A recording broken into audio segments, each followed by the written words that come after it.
Welcome to the Spiritual Series podcast. We're back with another episode of Supriya Chechi. Hare Krishna Supriya Chechi, and let's go into the incantation. Yeah, Om Hare Gyana Krishna.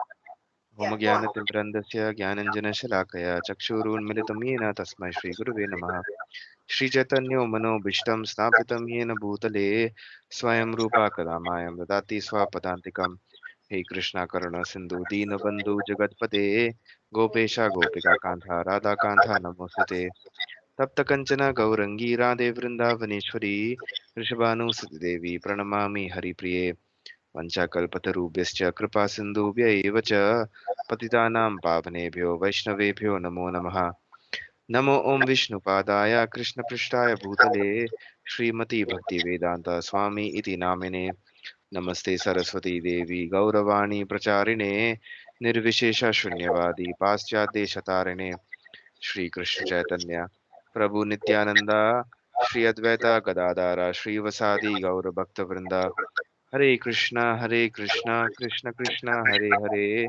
Hare Ram Ram Ram Hare Hare Okay. Hare Krishna, Jai Srila Prabhupada. जय And जय जय today we are continuing the 10th chapter, starting with the 10th verse. It's 8, 9, 10, and 11, which form the Chatur Shloki in the Bhagavad Gita. So we finished 8 and 9, and now we are doing the 10th verse, and then next time maybe the 11th verse. So shall we dive straight into it and start yeah by sure. chanting the 10th verse?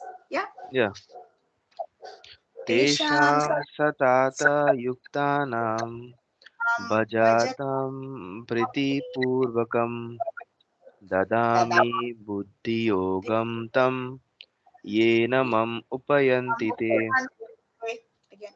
Tesham तेषां सतातयुक्तानां Bhajatam भजातं प्रीतिपूर्वकं ददामि बुद्धियोगं तं येन Yen मम उपयन्ति ते Tesham तेषां सतातयुक्तानां भजातं प्रीतिपूर्वकं Dada. ददामि बुद्धियोगं तं येन मम उपयन्ति ते Okay. So the word for word here, see, Tesham is unto them, unto those people, unto those devotees.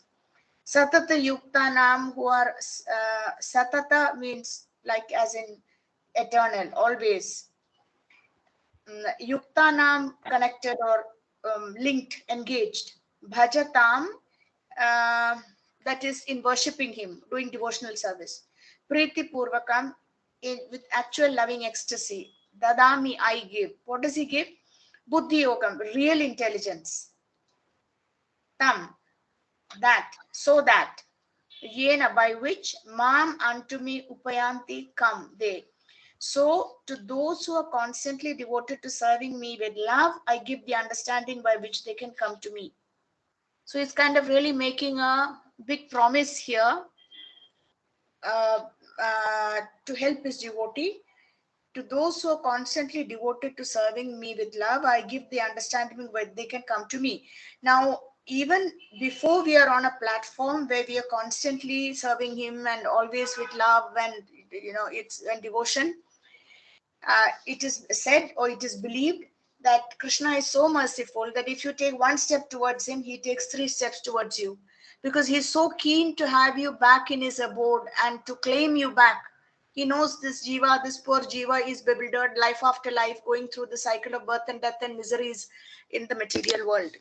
So because he is so keen, you take one step towards him and he takes three steps. Now here he is saying something um, very interesting. He says that he is going to give us the intelligence by which we can go back to him. So this is not something abstract. It actually means even on a day to day or minute by minute, some will claim or some will say, share basis. He can give us the intelligence by which, if we are following properly, when we say loving devotion, it means that we actually try to understand more and more how he wants us to act in certain situations. That way, we develop more and more the qualities that he wants us to develop in order to negotiate this material world. When he sees us doing that, he actually gives us the intelligence by which we successfully take decisions negotiate hurdles and setbacks which our own karma brings us, see what signals he is giving us, or see what he is prompting us to do. So it's a very happy collaboration. That's the greatness of bhakti.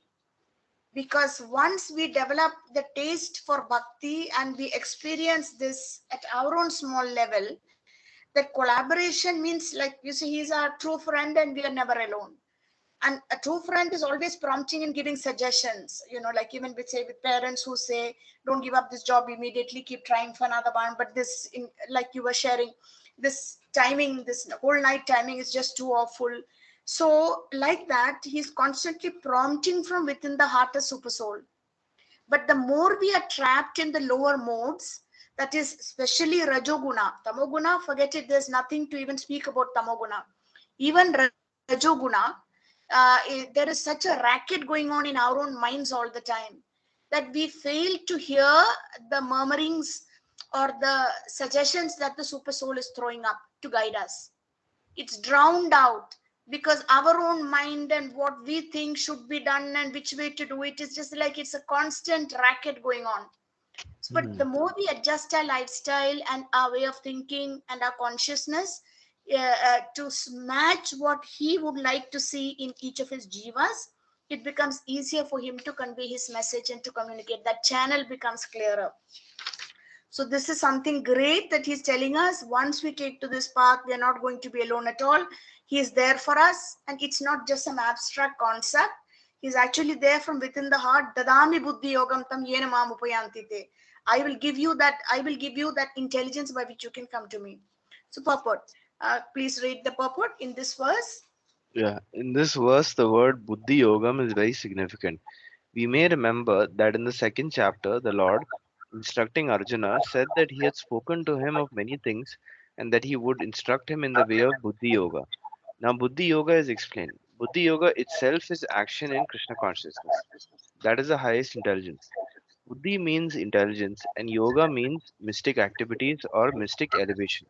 When one tries to go back home, back to Godhead, and takes fully to Krishna consciousness in devotional service, his action is called Buddhi Yoga. In other words, Buddhi Yoga is the process by which one gets out of the entanglement of this material world. The ultimate goal of progress is Krishna. People do not know this. Therefore, the association of devotees and a bona fide spiritual master are important. One should know that the goal is Krishna, and when the goal is assigned, then the path is slowly but progressively traversed, and the ultimate goal is achieved. Okay, so here what is Buddhi Yoga is explained quite clearly, right? No Mm, confusion. It yeah. means that given the intelligence by which you you take fully to Krishna consciousness and try and act always in Krishna consciousness. And in order to do that, there's a certain intelligence that has to be given. So, like as I said, it's on a daily basis or even on a minute to minute basis. I had just But like one one, thing actually in that. So when they say when it says that that they that you that it is mentioned that intelligence that he'll give the intelligence to go back to Godhead. Is yeah. that intelligence the intelligence like is it like intelligence in the sense is that intelligence the same as like when you're going through some type of difficulty and like in the material world and that you need the intelligence to like go through that difficulty in the material world, is that intelligence the same as the intelligence that you would need Sure, to continue like sure, to get sure. more deeper into Krishna consciousness that Sure, it's the same oh, because when we're talking about going back to Godhead, it's not at one shot, right? mm, It's like there are so many steps to be taken. We have to negotiate what time we have in this material body and the circumstances that we get by our own karma. So mm, to negotiate those, sometimes you're really baffled, stuck, bewildered, thrown overboard, like a big wave has come and hit us. We're thrown off the proper path. So in all those situations, a certain intelligence is required, and he's promising he will give it to us so that we can pick ourselves up again and take that next step. So hundreds and thousands of these steps basically take us to a position where we are qualified to go back to Godhead. mm, So he's very much meaning that this intelligence will be given in the here and now, not like some beam of light that comes when it's time for you to die or for us to die, and Zoom like that we go to the spiritual world. He's not meaning anything so uh, um, like uh, fantastic, not out of this world like thing. out of this world. Yeah, it's not like that at all. It's very important what he's saying, promising bhakti yoga. Actually, I was listening to a podcast of a lady based abroad who Mm. claims she brought up her two daughters, she and her husband, instilling in them all good values, teaching them about dharma, teaching them what is Hinduism. She got her curriculum and material from the Chinmaya mission, and she trained herself to become a teacher and formed a little club and so on. And she thought her daughters were doing very fine. Now, once they went into college, she saw a change. They didn't go through the usual normal teenage rebellion of drugs and sex, and they didn't show that kind of confusion. What happened is that they basically went into college and got trapped by this whole new movement, which is teaching them. It is basically neo-Marxism, and there is what is called equality labs.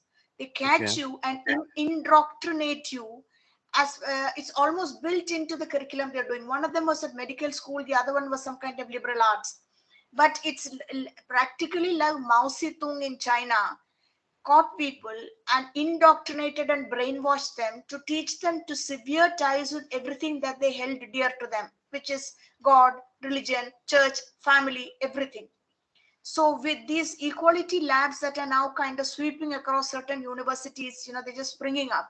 They catch and they convince you that units like the family Mm. are extremely harmful because they perpetrate inequalities and that indoctrination that comes from blind belief in ancient tradition. So we have to sever ties with the family, have nothing to do with them.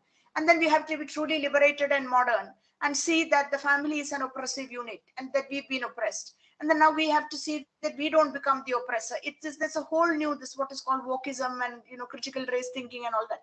So she was saying it was heart wrenching to see her daughters throw over. It all started with a simple, I guess, fairly reasonable doubt, which many even from Indian families will ask, because they used to come for Ram Navami celebrations, come back from school for the main Diwali Ram Navami. Mm. One Ram Navami, they pulled out and said they don't want to have anything to do with a god who didn't treat his wife properly. But this is a fairly common response we see here. Mm. It's common because it's especially in the new environment, it seems very wrong what that lord did, and why was Yeah, he that is a separate yeah, thing. You can get into yeah, one you can get into a big problem with that particular yeah, thought. exactly. Yeah. So these daughters who would been brought up by parents who always played with Rama Sita dolls and all, suddenly they said they were baffled, they were clueless how to tackle this, and then it went on to far more serious issues than this. It went on. So now she says it's heart wrenching, all that she put into them in the form of Chinmaya mission and so on. But there's a counter argument. There's this kind of abstract, the Chinmaya mission idea or many other spiritual missions, they don't really give a whole package which gives that devotee taste. You know, it's just something at an abstract intellectual level, which means if something more powerful intellectually and abstract comes along, it can topple this in the mind of that And person. the rasa, the thing is not the Rasa rasa is not there. quality. Exactly. The rasa is not there. Whereas on the path of bhakti, it's a whole package. There is the Mm. tasty prasadam. There is the visual delight of the deity and the alankaram and what you see and pictures. There are intellectual arguments. There is the sound element. If you don't care for intellect and you don't care for eating, if you're inclined towards music, there are all kinds of varieties of music. So that Mm. kind of package is really like a bomb that you put inside a person, and that's there like to protect them from all this very pseudo modern atheistic leftist influences that immediately young people become susceptible to when they leave the protection of the home and go out. So this The way, and yeah, go on. no, I sorry to interrupt you. So there was this when I was reading Prabhupada's Leelamrita. There is Yeah, one, I'm not sure which chapter it was, but I think when Prabhupada had made his like temples and he was doing his traveling from one place to another and all that. there was one Yeah. devotee who had left the movement, but then who Uh-huh. came. I think he had stopped coming for a very long time, and then suddenly one fine day I think he was just showed up or something, or I think Prabhupada asked him, like, why did you leave us and why did you Yeah. go? And he said, like, I think he told Prabhupada on his face, I think, like, because I don't believe you to be the representative of this thing Lord, and you're right. the Lord, and like, I find happiness in this particular thing and all that. But the interesting thing was that he still wanted to come back and be in that same place Uh-huh. because Mm-hmm. like the atmosphere was good. Like it was there was something nice about it that he couldn't, like, kind of I don't know what the name of that person was, but it Right, was right. mentioned Yeah. some part of the book. But that was Right. interesting because even though, like, he may not have agreed philosophically or whatever the case may be, he still liked the atmosphere and what the Right, atmosphere was right. giving. So that Right. is that is something that I think a lot of people, like, underestimate. I think maybe That's that right. Yeah, it's that yeah. absolutely, it's a good point. And there are quite a few cases like this, but they may not be able to agree fully with everything that the founder Acharya has said and may not be able to accept and believe, but they still don't leave or leave and come back because that whole package is very attractive. Like as I Mhm. said, there is, as for some people, it's a prasad, and some people, it's a mood in the temple, some people, it's just a mood amongst devotees in home programs. So that I think must have been missing in the case of these two girls. And the it's not for me to post a comment. There are already some 430 comments, Mhm. but because I can't really criticize a particular spiritual organization, and then what am I going to say? It's, I'm not sure the lady will even. So what the lady has done, this they formed something called a Coalition of Hindus in North America, COHNA. Parents who are just petrified what's happening to their children. They thought they'd given a very decent upbringing, and they moved actually all the way to America to give a better life for the children, struggled, gave up the security of homes in India. And then the net result is the children have been trapped by systems of thought that are telling them that the first step they have to do is to sever all ties with the family, severe all identification with the family, because these are just constructs that perpetrate oppression. They perpetrate archaic ideas of hierarchy. The male, the father is superior, one must listen, must give obedience to the males in the family, or that the marriage is sacred, or that marriage is essential at all for a But in the union to produce. Yeah. but in that belief, if there's no family, then how will you even have the equality coalition and all the, like, you won't have people in the first place. Like, essentially what they're trying to say is that if you cut family ties, the family is not important. That human being like, who's joining this movement would not have Yeah, existed without the family in the first place. that's And right. then and like, if that's the case, then basically you don't want any human beings at all. That would No, make the whole that, yeah, that's that's we right. are It's sort of it's it's yeah. exactly. It's not just full of hypocrisy and things just are kind of hidden, because you could turn the logic around and ask them that exactly what you asked, but they're not open to such questioning. And not only that, their idea is deeply nihilistic, Mm, and fundamentally it is void. It leads to a big zero, exactly like you said. If you do away with all family contracts, where are the human beings going to come from? It's basically to kind of like everything neti neti, everything is just null and void. And in fact, I think some time back there was a case. It sounded very kind of over the top, very much, I think, in Kerala. A guy had was a son of prominent lawyers. He grew up and he filed a case against his parents for inflicting cruelty on him by taking the decision yeah, to produce I him. heard that. Yeah, I heard that. Yeah, Yeah, yeah, to produce him. that But was this so, guy, like, weird. Like, I don't understand. weird, absolutely, Yeah. it's totally weird. But it's, one understands his frustration, his anger when he sees more and more what kind of world we are living in. We understand that. It's, any thinking person today, when you see the injustice and the, Mm, it's terrible. But that doesn't mean that you go and file a case against the parents who all in good faith did what they were supposed to do and did made progeny. It's just deeply nihilistic and voidist, this kind of thinking. But I can't help feeling that this poor lady, she Shobha Swami, she's now General Secretary of that COHNA, Coalition of Hindus North America. She's herself quite educated and so on, from some prominent Kannada Brahmin, Kannada traditional family. So she is aghast. Her children are alive. They are not doing drugs. They are not, none of that. But they are now spearheading a movement that is throwing out all dharmic rules and principles and spearheading all this. The severe ties with the family, because it is a vessel through which a hierarchy, the concept of hierarchy is perpetrated. Family means there is the head of the family, inevitably a male. Then there is the mother. Parents are superior in the system of family, and children are supposed to obey, right? Mm. So do away completely with that. Do away with your identification as a male or as a female. Make your gender identity fluid. Mornings you may be a male, evening. It's all absurd. It is As totally in, like, absurd. I don't know how, like, I think most people like would look at their family with like love and would say that, that I don't look at my I don't think most people, I would say most people would look at their parents and they're like, I love my parents because they take care of me when I'm sick. They take care of me when when I'm when I'm going through some difficulties. They come and take care of me that time.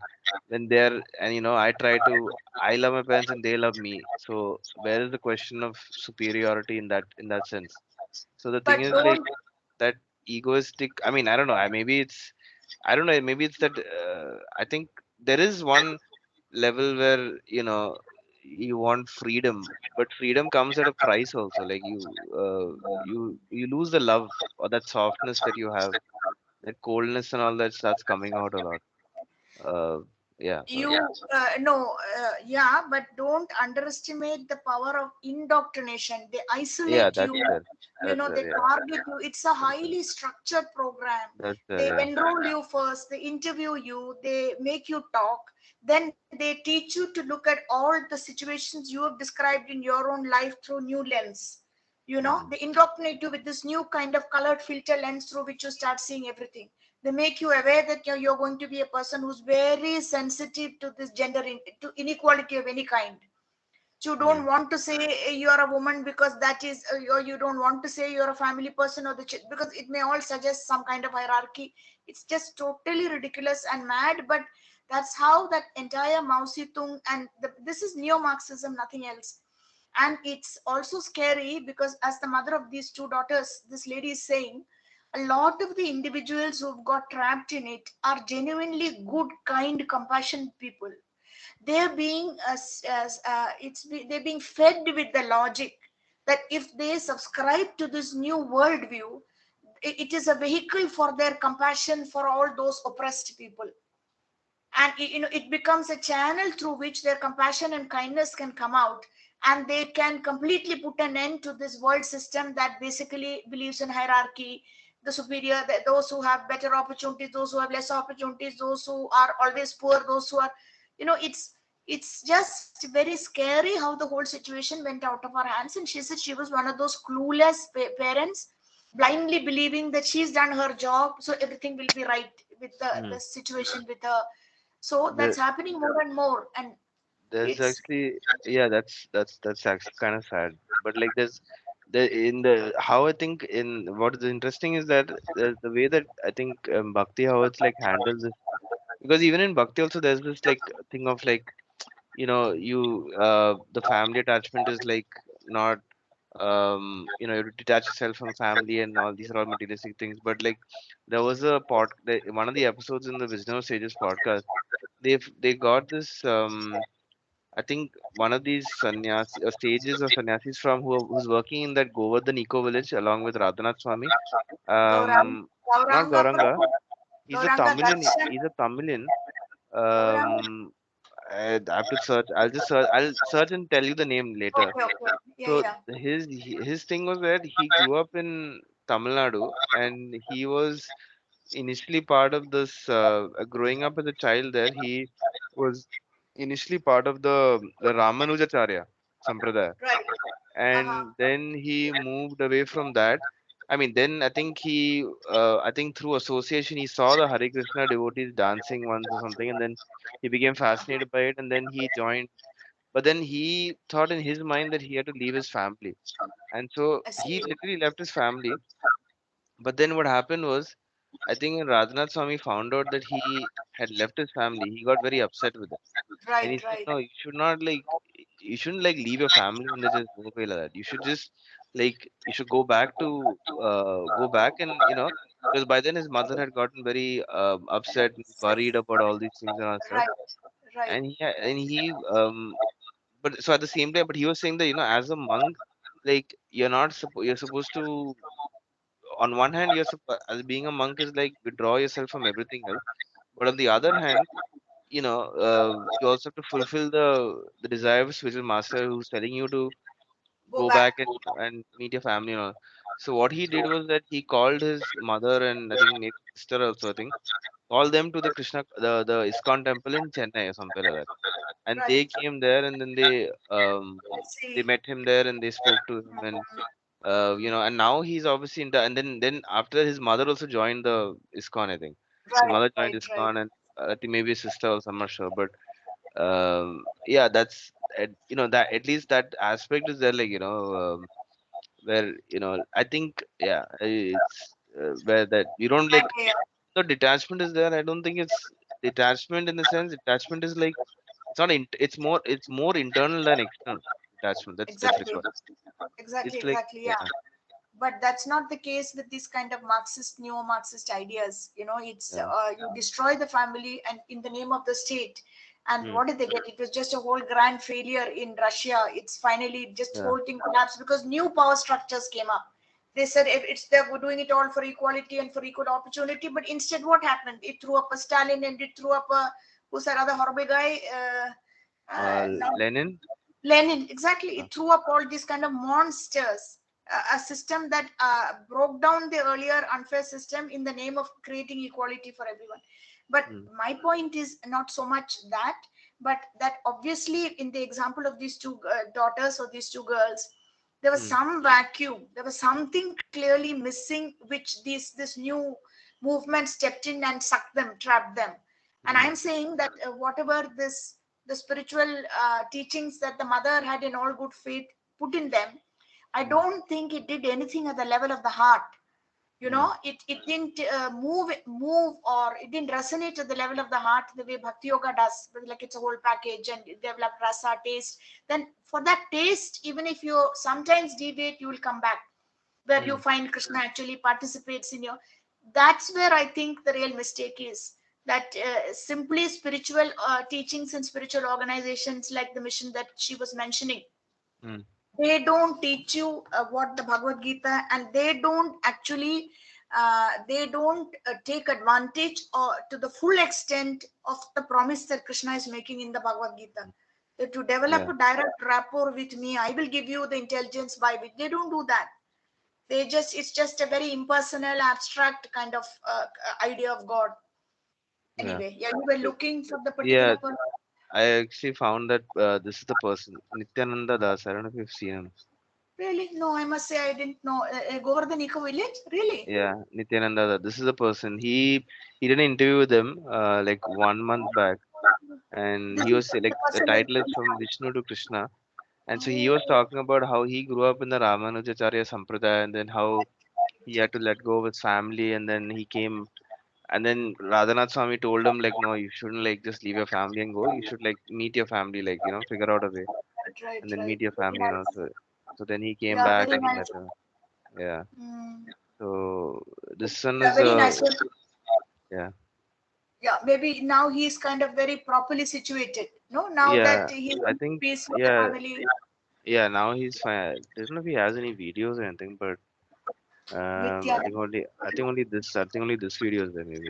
right, right. Now maybe he's a low Yeah, profile kind of. It's the preachers who make it. No, it's the preachers yeah, who basically make it to the headlines and they like become so popular. But maybe Nityananda is just a quiet worker there. yeah, Uh-huh. Right, right. From Nityananda Das. Okay.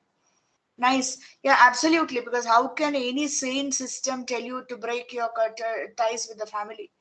It's Mhm. just, I mean, totally evil or demonic. Yeah, If they tell you that to yeah, break with that your is family.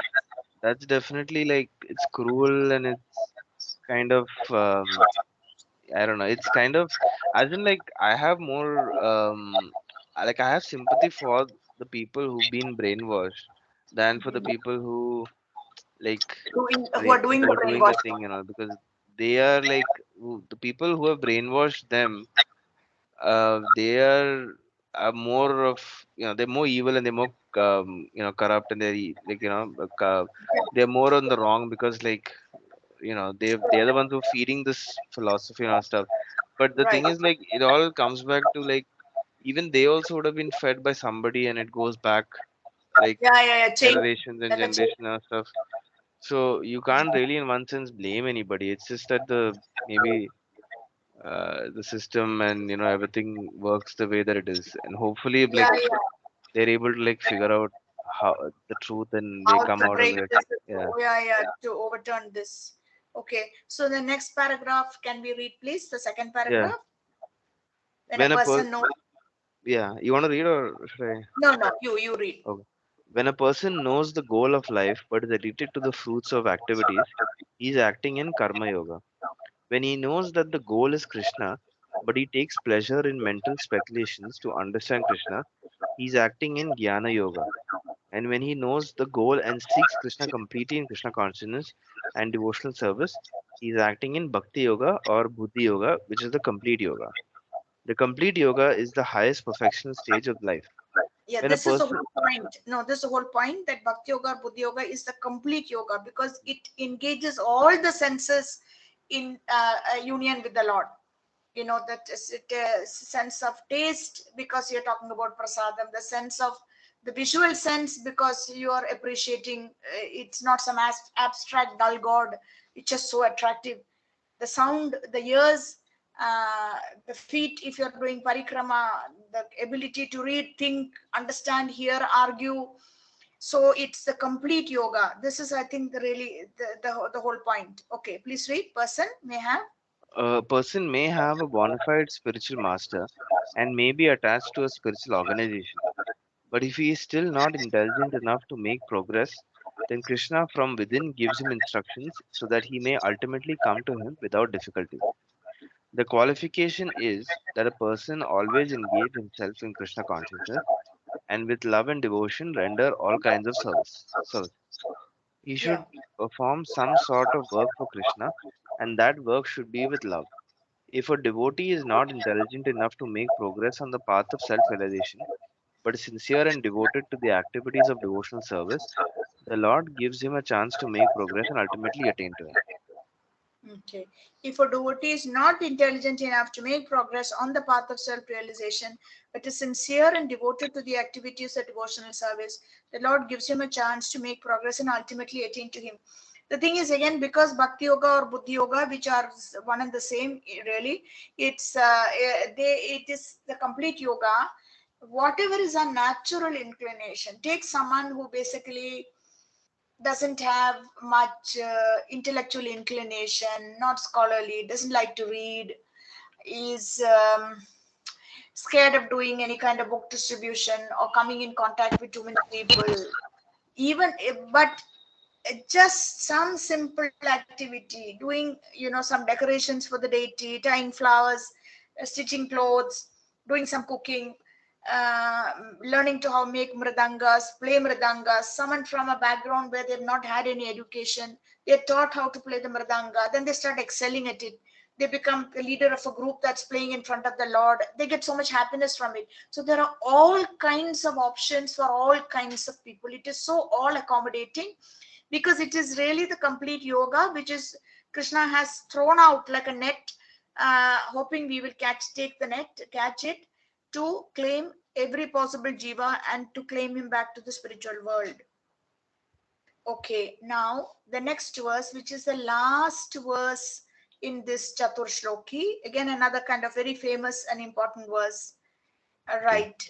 Uh, We'll we'll do Tesh, the yeah. Tesham Evano Sampartham Aha. Aham Ajnanajam Tamaha Now, नाशायमि आत्मा भावोऽस्तु ज्ञानदीपेन भास्वता तेषाम् एवानुकम्पार्थम् अहम् अज्ञानजं तमः नशाय नाशायमि आत्मा भावस्तु ज्ञानदीपेन भास्वता तेषामेवानुकम्पार्थम् अहम् अज्ञानजं तमः नाशायामि आत्मा भावस्तु ज्ञानदीपेन भास्वता. Yeah, Nashayami. Like, in Malayalam we say Nasham, wretched character, Nasham, destruction. Nashayami, what that means, Krishna is destroying something, as we will see here. Atma Bhavastu, Jnana Dipena Bhasvata. Right, word for word, Tesham, again, for them, or those followers and devotees. Eva, certainly, Anukampa Artham, to show special mercy. Anukampa, I think, yeah, it means special mercy. Agyana Jam, due to ignorance, that which is jam is as in that which is born due to ignorance. Agyana Jam, due to ignorance. Tamaha, darkness. Nashyami, I dispel or destroy or get rid of. Atma Bhava, within their hearts. Stha, situated. Jnana, knowledge. Deepena, with the lamp. Bhaswata, glowing. It's like he's going to light a lamp within the heart with a lamp of knowledge, and it is going to glow brightly and dispel all the darkness that comes from their ignorance. Therefore, the translation is to show them special mercy, whom all those who are his followers and sincerely trying. I, dwelling in their hearts, destroy with a shining lamp of knowledge the darkness born of ignorance. Wow. Okay, I, dwelling in their heart, destroy with the shining lamp of knowledge the darkness born of ignorance. Okay, purport. I'll just read the first para and then you kind of take on from there. When Lord Chaitanya was in Banaras, promulgating or propagating the chanting of Hare Krishna, Krishna Krishna, Hare Hare, Hare Rama, Rama Rama, Hare Hare, thousands of people were following him. And there was a scholar, like an Prakashana opponent. Saraswati. Yeah, He's the head of the Prakashananda. Vedanta, That's right. the Vedanta Advaita. ideology, Advaita Vedantic Yeah, ideology. exactly. Prakashananda Saraswati, a very influential and learned scholar in Banaras at that time, basically made fun of Lord Chaitanya, derided, that is made fun. For being a sentimentalist, saying you're just kind of singing and dancing, what does this all amount to? Sometimes Mayavadi philosophers criticize the devotees because they think that most of the devotees are in the darkness of ignorance and are philosophically naive sentimentalists. We are often called lotus eaters. Lotus eaters, I think it was a word for all those hippies who basically, I'm not too sure, I'll check it up, but I think lotus eating meant you just get high on some drugs and you think the world is a wonderful place, and you basically Yeah. don't have any solutions for your problems, and you don't have any responsibility. So I have heard ISKCON devotees being derided as lotus eaters. They just sing and dance on the road. I mean, what is this? How is it going to solve any problems? But here, and so also, that same attitude Lord Chaitanya had to contend with 500 plus years ago back in Banaras. So sometimes Mayavadi philosophers criticize the devotees because they think that most of the devotees are in the darkness of ignorance and are philosophically naive sentimentalists. Actually, that's not the fact. There are very, very learned scholars who have put forward the philosophy of devotion. But even if a devotee does not take advantage of their literatures or of his spiritual master, as long as he is sincere in his devotional service, he is helped by Krishna himself within his heart. Okay. So the sincere devotee engaged in Krishna consciousness cannot be without knowledge. The only qualification is that one carry out devotional service in full Krishna consciousness. Okay, carry on from there. Yeah, the Mayavadi philosophers think that without discriminating, one cannot have pure knowledge. For them, this answer is given by the Supreme Lord. Those who are engaged in pure devotional service, even though they be without sufficient education and even without sufficient knowledge of the Vedic principles, are still helped by the Supreme God as stated in this verse. The Lord tells Arjuna that basically there is no possibility of understanding the supreme truth, the absolute truth, the supreme personality of Godhead, simply by speculating. For the supreme truth is so great that it is not possible to understand Him or to achieve him simply by making a mental effort. Man can go on speculating for several millions of years, and if he is not devoted, if he is not a lover of the Supreme Truth, he will never understand Krishna or the Supreme Truth. Only by devotional service is the Supreme Truth Krishna pleased, and by his inconceivable energy, he can reveal himself to the heart of the pure devotee. The pure devotee always has Krishna within his heart, and with the presence of Krishna, who is just like the sun, the darkness of ignorance is at once dissipated. This is the special mercy rendered to the pure devotee by Krishna.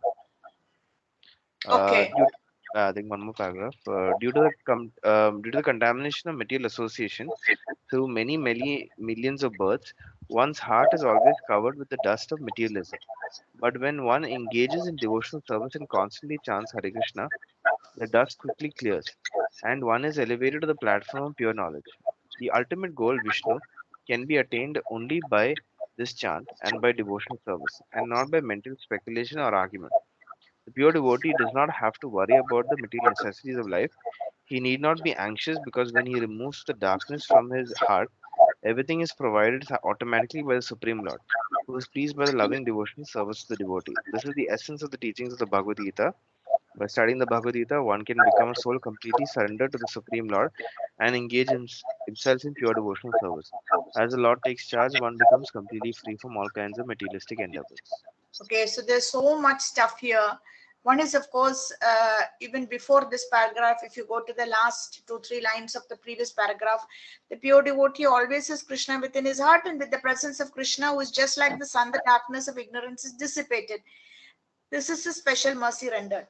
Now, forget about being a pure devotee, but if you kind of downsize and downscale it, and even talk of when we get started up, when we start developing faith, if you look over our shoulder and look back at what kind of miserable confusion we were in before we took to the path, Hmm. we can see how much of this is already done. Forget about coming to a platform of a pure devotee. If I just look back, I had no clue what I'm supposed to do next, or the situation I found myself in, who is responsible, who's going to clear the mess. So this shining the lamp from within the heart, if you show even the slightest interest or inclination, and shining that lamp, or it's like the sun that dissipates ignorance and helping you more and more. Now, why is Krishna so patient despite all our blundering and our doubting?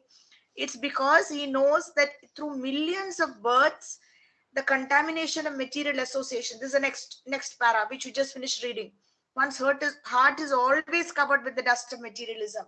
So he is so patient because it's not easy to get rid of that kind of material identification with the Hmm. matter and with the body, and contamination of material association is just not so easy.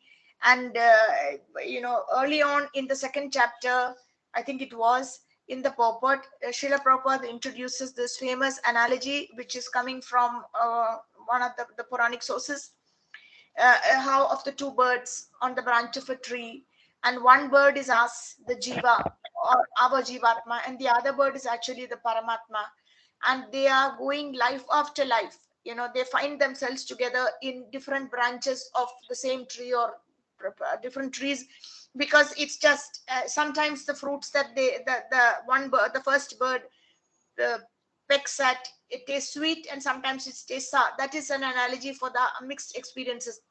But that second bird is silently waiting for the moment when the first bird just says, I can't cope. I had enough. I just can't manage. The minute he sees that kind of helplessness or turning towards, then he simply takes charge. That is the last sentence of this paragraph. The Lord takes charge and of our life, and from then on, whatever difficulties we may have, basically the Lord is in charge. And even if sometimes he takes time to respond.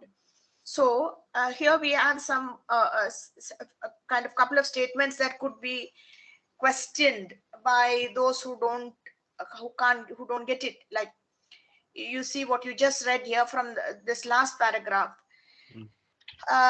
The dust quickly clears and one is elevated to the platform of pure knowledge. Okay, the ultimate goal, Vishnu or Krishna, can be attained only by this chant and by devotional service, etc., and not by mental speculation or argument. This is again very important, because just mental speculation or argument is dry, and that is the path recommended by most of the other spiritual organizations, the Advaitins, the Vedanta, So it doesn't do anything at the level of the heart. The pure devotee does not have to worry about material necessities of life. This is what I said can be provocative. People can say, how can you live in this world? Just saying that you don't have to worry about the material necessities of life.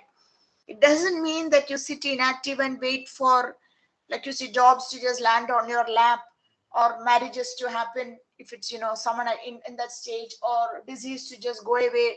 I don't just wait that my frozen shoulder will mysteriously disappear. I take action. But the crucial point is that we need not worry all the time, because someone is there with us who's already taken charge and will shine that lamp and show us what is the next step that we should be taking. That sense, he does not have to worry about the material necessities of life, whether it's tackling disease, finding a job, finding money, maintaining a family, and so on. Because why? He need not be anxious. Why? Because when he removes the darkness from his heart, everything is provided automatically by the Supreme Lord, who is pleased by the loving devotional service of the devotee. This is the essence of the teachings of Bhagavad Gita. By studying Bhagavad Gita, one can become a soul completely surrendered to the Supreme Lord and engage himself in pure devotional service. As the Lord takes charge, one becomes completely free from all kinds of materialistic endeavors. Now tell me, in all the reading that you've done, the podcast that you watched, can you think of any one individual who really kind of fits this, who appears to be someone who's, for whom Krishna is shining the torch from, or the lamp from within his heart? You've been watching so many podcasts about, the life trajectory of people. May you just mention this Nityananda in the Govardhan Eco Yeah, yeah. village. Yeah, Is it Ramanuja. is it like a character from the scriptures, or is it like just from Either doesn't matter. anything? It may be from the scriptures. It may be just think for a couple of minutes and think who comes to mind when something that really caught your attention. Who fits this? Always like when it comes to this, like always like two people come to me. One is um uh, Yeah. this thing. What is it? Um, one is Devaki, that Uh-huh. Devaki that comes. Is it No. Devaki? Not Devaki. It's a wife Draupadi. of Draupadi. Maybe Draupadi. I don't Draupadi. know why I'm Draupadi. Okay. Draupadi is that complete surrender, that thing comes in my mind. Arjun Yeah. also comes to my mind, obviously, because of the complete surrender aspect of it.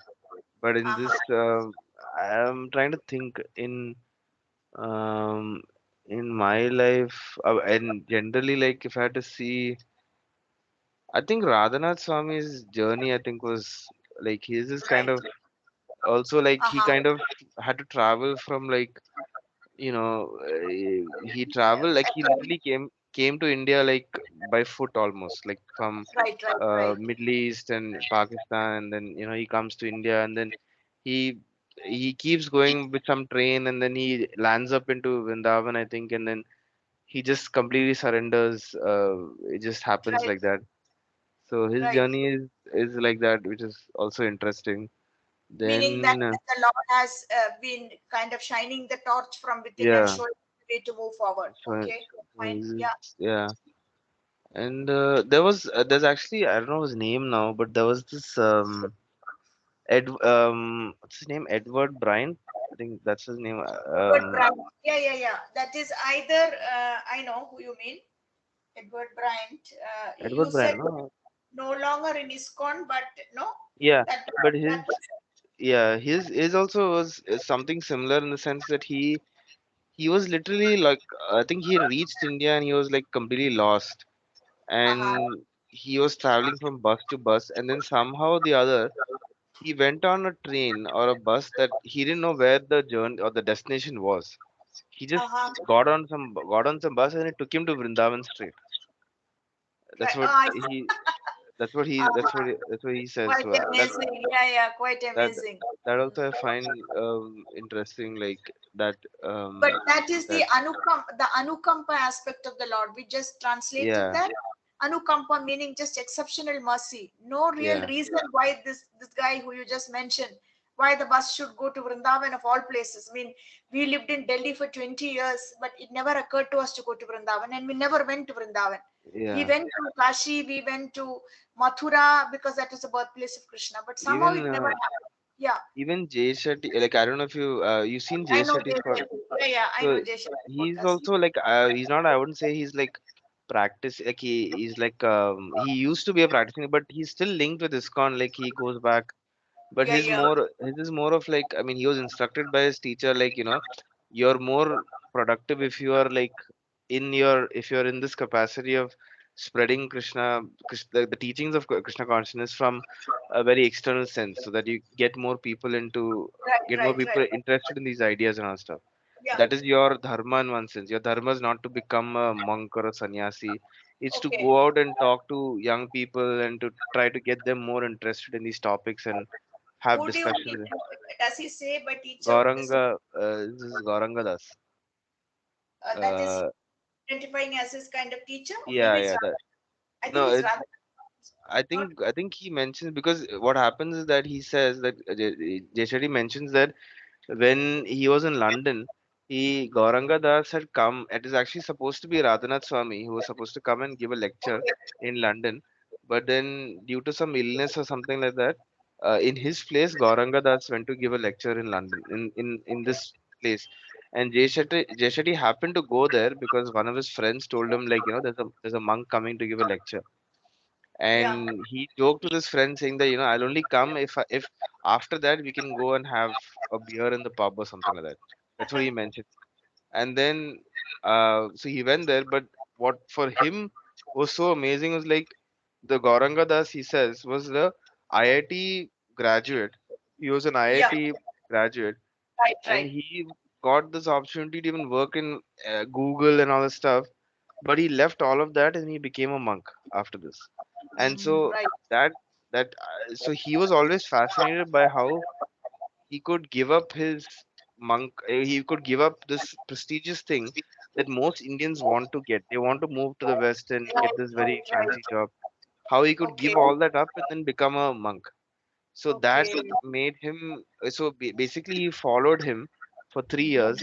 He lived with him, Uh-huh. followed his routine and everything and all that, and he became a monk. And he always had this thought that he would always be a monk. But then I see. later on, Gauranga Das, he told him, like, no, I think, like, your dharma, your way of thinking is not, it's not actually suited for the monk thing. Suitable for, right. It's actually like, if you just go out and like talk to people and converse with people on where they are at the moment, that itself is more than enough. Right. Then you don't need to become a monk, because Correct, correct. it'll make it even more difficult for you. Like To if relate you are a to, yeah, so you don't need to do that. You can just go. And I found that also quite amazing, because there was no yeah. like oh, forcing you to do this, This like, is, yeah, you have to you do heard, this. Yeah, there's no no, forcing you to do that where stuff. did you hear this? Was it in an interview, Yeah, podcast you read? he's Oh, yeah, Jay Shetty's podcast. Okay, yeah, yeah. right, right. He actually he kind of repeatedly tells the story to many people, because I people ask see. him, like, how did you get into this monkhood and all that. So he Right. repeatedly tells the story again and again. But today also I was listening to a podcast with Jay, like, about Jay Shetty. He was talking to somebody else, and here Uh-huh. he was like giving in more detail. He also has a book. It's called Think Like a Monk. So in Right, that right. he kind of makes it very clear and all that stuff. Like, that uh, this is the thing. Like, so yeah, like I found that very interesting. Like that thing. In fact, I think he's married now. His Yeah, wife, yeah, he's married. Yeah, is his married. Yeah. wife is also. It's funny. Like he says that he met his wife at the ISKCON temple, like Oh, in London or something like that. London. I think they're Before, based. yeah, 6 months before he was to leave for India to go and become this monk, he I was see. doing temple. He was doing some temple related work in the Uh-huh. ISKCON London place. And Okay. one lady walked in, and she wanted to know if somebody could introduce her to spirituality and all stuff. And he was given the task of explaining Right, all the right. activities in the temple and all that stuff. Uh-huh. And when this lady said, actually the thing is, I have a daughter who's interested in this, and that daughter, or that daughter happened to be the person who he ended up marrying. So when he I met see. her, like she's like, she's like they obviously, maybe it was love at first sight, who knows, but they Okay. he met her while he was a monk, and she was also was she like she's also like Single. she also joined that movement, essentially, or in one sense, Right, right, right. and she's, yeah, so she's also like a spiritualist in that same thing, but he's more of like, I think what he's done well is that he's like taken the essence of what the teachings are, Ah, and he's right, bringing it out, like, without saying the word Krishna, but just right. like bringing it out to more people, so that Mm-hmm. people, just by way of talking to him, understand like, okay, this person is like very different, he's very unique, like, Uh-huh. So they're willing to accept what he's saying, or yeah. they're willing to pay more And attention. then when people ask him, like, so when I've seen in some interviews where he talks, and then people ask him in more detail, then he'll start explaining like, oh, actually, I do this, I go to this ashram, it's called the Govardhan Eco Village, it's in this place, and then he talks about things. So Right, he's also like a life coach and things like that. right. So Yeah. I think his main thing is yeah, that he's doing life coaching. yeah. Okay. So Right. yeah, that is it. Yeah, that's interesting. I think both. Yeah, that's a good example of someone who.